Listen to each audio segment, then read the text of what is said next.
Hello everyone, this is the fourth and last lecture on classification of elements and periodicity in properties, and in this periodic trends in chemical properties. In previous lecture we have discussed the periodic trends in physical properties. So since this is a very long topic, we have divided this topic into two parts, one for physical properties and other for chemical properties. So we have already discussed the physical properties. Let's see what are the trends in chemical properties. The first one is periodicity of valency or oxidation state. So how the valency or oxidation state is repeated after certain interval. So you have seen that the number of valence electron in different groups are different. For example, if there is group 1, so what is the number of valence electrons? Valence electrons is also 1. For group 2, the valence electron, the number of valence electron is 2. Then comes to group 13, the number of valence electrons is 3. In group 14, the number of valence electrons is 4. For group 15, the valence electron 5.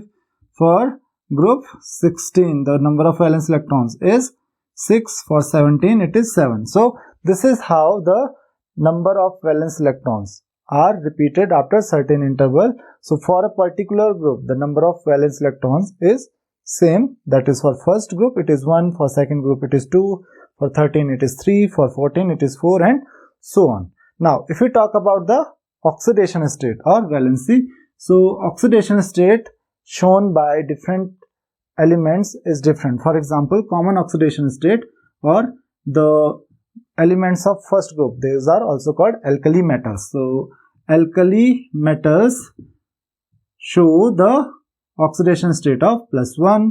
Similarly, the group 2 will show the oxidation state of +2. Similarly, group 13, they form the oxidation state of +3. So this is the general oxidation state. Now group 14, they will show the oxidation state of +4 or -4. Sometimes they also show the oxidation state of -2, etc. Now next is group 15. So it shows the oxidation state of +5 or -3 and so on. Similarly, 16 will show the oxidation state of -2, or there are so many other oxidation state, but this is the most common oxidation state in group 15 and this is the most common oxidation in group 16, and in group 17 most common oxidation state is -1. So this is how the trend varies in the group or in the period. The next is anomalous properties of second period elements. तो अभी तक हमने क्या discuss किया? Periodicity इन valency और oxidation state.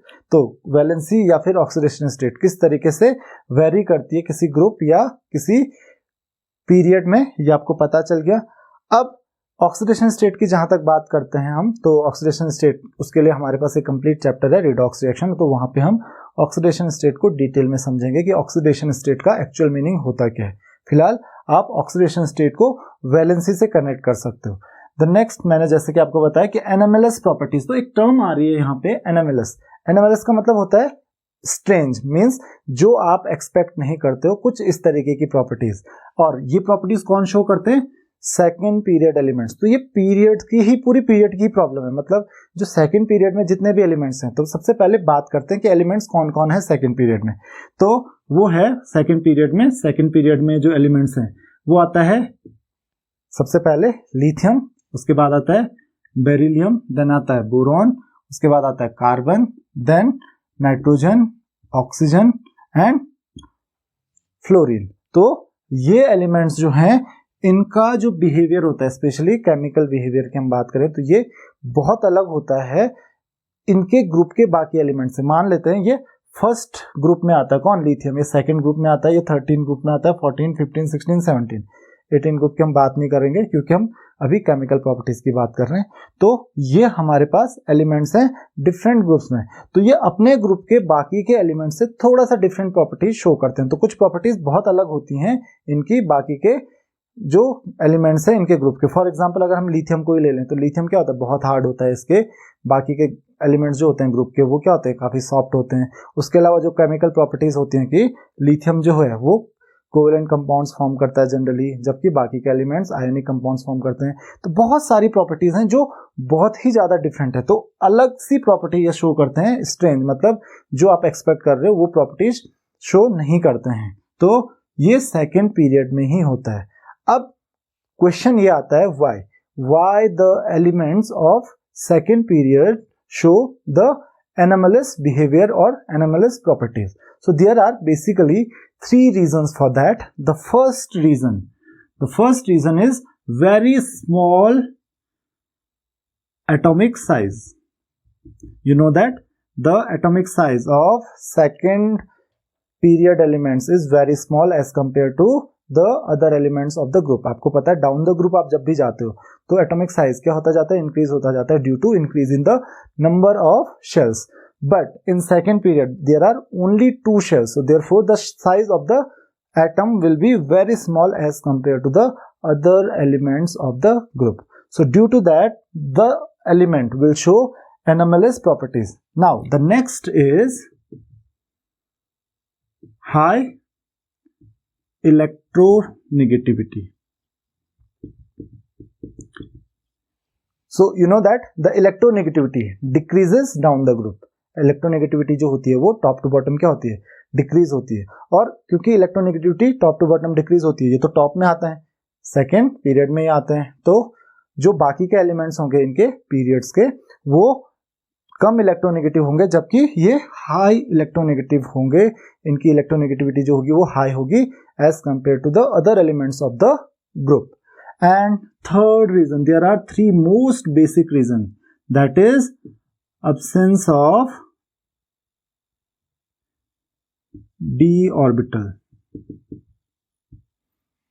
तो यहां पे absence of d orbitals का मीनिंग क्या है, आपको पता है कि अगर हम d orbital की बात करते हैं तो फर्स्ट शेल जो होती है, फर्स्ट शेल में केवल s orbitals होती हैं, सेकंड शेल में s और p orbitals होती हैं, थर्ड शेल में s p और d होती हैं, फोर्थ में s p d और f होती हैं. तो अगर मैं सेकंड शेल की बात कर रहा हूं, क्योंकि ये सेकंड पीरियड के एलिमेंट्स है, तो सेकंड पीरियड के एलिमेंट्स हैं तो इसमें 2 ही शेल्स होती है, तो इनमें s सब शेल्स होती हैं, p सब शेल्स होती हैं, और ऑर्बिटल्स जो होंगी वो s और p की होंगी, d की ऑर्बिटल्स नहीं होंगी. तो क्योंकि अगर केवल s और p की ऑर्बिटल्स हैं सेकंड शेल में, तो टोटल, क्योंकि एक ऑर्बिटल जो होती है वो s की होती है सेकंड शेल में, और 3 ऑर्बिटल्स p की होती हैं, केवल 4 ऑर्बिटल्स हैं. और d ऑर्बिटल्स जो हैं वो है ही नहीं सेकंड शेल में, d कहां से शुरू होती हैं, वो थर्ड से शुरू होती हैं. तो सेकंड शेल में d ऑर्बिटल्स की एब्सेंस की वजह से जो बाकी के एलिमेंट्स की रिएक्टिविटी होती है वैसी रिएक्टिविटी इनकी नहीं होती है. तो ये 3 पॉइंट्स आपको ध्यान में रखने. सबसे पहला, एटॉमिक साइज इनका बहुत ज्यादा कम होता है as compare to other elements of the group. अगर आप बाकी जो एलिमेंट्स हैं ग्रुप के उनसे कंपेयर करोगे तो इनका जो साइज होता है वो बहुत कम होता है, उसकी वजह से थोड़े प्रॉपर्टीज जो होंगी वो अलग होंगी. दूसरा, इलेक्ट्रोनेगेटिविटी क्या होती है, बाकी एलिमेंट से, ग्रुप के बाकी एलिमेंट से बहुत ज़्यादा हाई होती है, उसकी वजह से ये थोड़ा अलग बिहेव करेंगे. और तीसरा क्या बताया मैंने, एब्सेंस ऑफ डी ऑर्बिटल. तो डी ऑर्बिटल इनमें प्रेजेंट नहीं होता है, तो जो केमिकल रिएक्टिविटी होगी वो काफ़ी अलग होगी बाकियों से. तो ये था anomalous properties of second period element. अब आपके पास इसी एनोमलस प्रॉपर्टी में एक और टर्म आती है, that is diagonal relationship. Diagonal relationship. Now what is this diagonal relationship? Let's see. For example, this is the second period element and there are then third period elements. So third period elements, they are sodium, then we have magnesium, then aluminium, then silicon, then phosphorus, then sulfur and chlorine. So these are the elements of third period. You can see them. Now let's see the properties of the elements. तो आपने देखा होगा कि जो properties अगर left to right कोई property increase होती है, जैसे हम बात करते हैं atomic size. So for example atomic size. So atomic size decreases from left to right but it increases from top to bottom. तो ये चीज आपको पता है. अगर मैं लिथियम की बात करूं तो लिथियम का जो एटॉमिक साइज होता है वो क्या होगा, सोडियम से कम होगा, because atomic size increases down the group but it decreases from left to right. So lithium has smaller atomic size than sodium and magnesium has smaller atomic size than sodium. तो lithium का भी क्या होगा, atomic size कम होगा sodium से, magnesium का भी atomic size क्या होगा, कम होगा सोडियम से। तो लिथियम का जो एटॉमिक साइज होगा वो क्लोज होगा किसके, मैग्नीशियम के। सेम चीज आप इलेक्ट्रोनेगेटिविटी में भी देख सकते हो। तो जितनी भी प्रॉपर्टीज होती है लिथियम की और मैग्नीशियम की, बहुत सारी प्रॉपर्टीज मैच करती हैं। तो this is known as diagonal relationship. तो डायगोनली जो एलिमेंट्स हैं, now the same thing will happen to beryllium and aluminium. तो बेरिलियम और एल्यूमिनियम की भी बहुत सारी प्रॉपर्टीज मैच करती हैं। अब ये प्रॉपर्टीज कौन कौन सी हैं, जब हम इन एलिमेंट्स के बारे में स्पेसिफिकली पढ़ेंगे, मींस जो एल्कली मेटल्स हैं या एल्कलाइन अर्थ मेटल्स हैं, इनके बारे में जब हम अलग अलग पढ़ेंगे तब हम इन प्रॉपर्टीज के बारे में पढ़ेंगे, क्योंकि बहुत सारी प्रॉपर्टीज हैं। तो इसको हम कहते हैं डायगोनल रिलेशनशिप, बोरोन का सिलिकॉन के साथ। So this is known as diagonal relationship. जो कोई भी एलिमेंट होता है सेकेंड पीरियड का, वो थर्ड पीरियड के नेक्स्ट एलिमेंट की जैसी प्रॉपर्टी शो करता है, तो इसी को हम कहते हैं diagonal relationship. So hope you have understood the meaning of diagonal relationship. So this is the anomalous properties of second period element. Now if we talk about chemical reactivity, so chemical reactivity, obviously one group will show a certain type of chemical reactivity, except there are a few exceptions. But if we talk about chemical reactivity of certain groups or certain group elements, so you have to see some trends in chemical behavior. For example, you know that the alkali metals, they are highly electropositive, halogens are highly electronegative, so they will show this property in their compounds or this property in their chemical reactions. So for example, if we talk about the oxides of metals and non-metals, तो हम अगर बात करें किसी भी metal या non metal के oxides की, किसी भी एलिमेंट के ऑक्साइड की, तो यहाँ पे कुछ चीजें हैं जिनका आपको ध्यान रखना है। फॉर एग्जांपल, जैसे मैंने ऑक्साइड के बारे में बोला, तो अगर मैं ऑक्साइड्स की बात करूं तो ऑक्साइड किसी का भी, जैसे हम मेटल की बात करते हैं, now on moving from left to right, आप जब लेफ्ट से राइट की तरफ मूव करते हो, the oxide will become from basic to acidic.